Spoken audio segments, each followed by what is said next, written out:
El corb i la serp, Ramon Llull. Adaptació, Salvador Vendrell. Il·lustracions, Manuel Baixauli.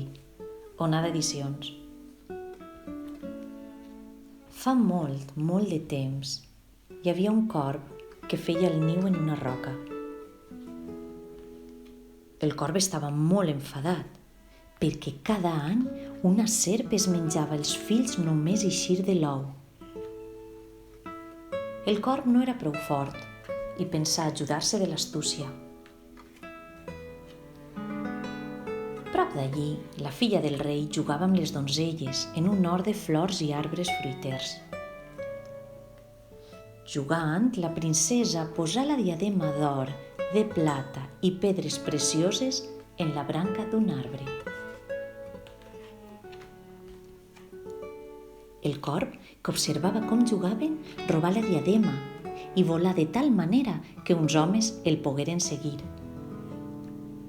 La filla del rei plorava perquè s'estimava molt la diadema. El corb posà la diadema al niu, on hi havia la serp.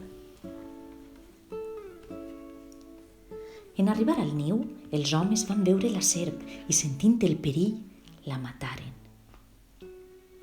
Amb enginy i astúcia, el corb va vèncer la serp servint-se dels homes. I rondalla va, rondalla ve, si és mentida un sac de farina i si és veritat un sac de blat.